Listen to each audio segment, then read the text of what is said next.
Salamınıza dostlar. Ben dünən demiştim ki, dronu işə salacağım. Sizinlə birlikdə yoxlayacağım. İndi bəyəni sayı az olsa da, yenə də yoxlayıram. Mən şimdi burada açıb.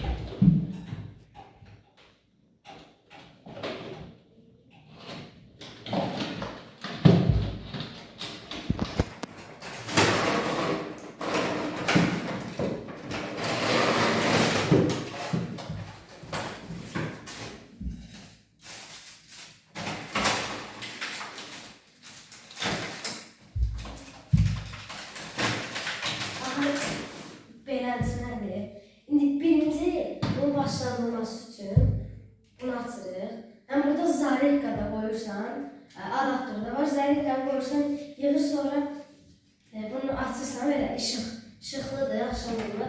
Bunun başlatması üçün bunu açdıq. İndi bununla bağlantı qurması üçün bunu basır. Baxın, işıqlar yanıb sönür, yanır.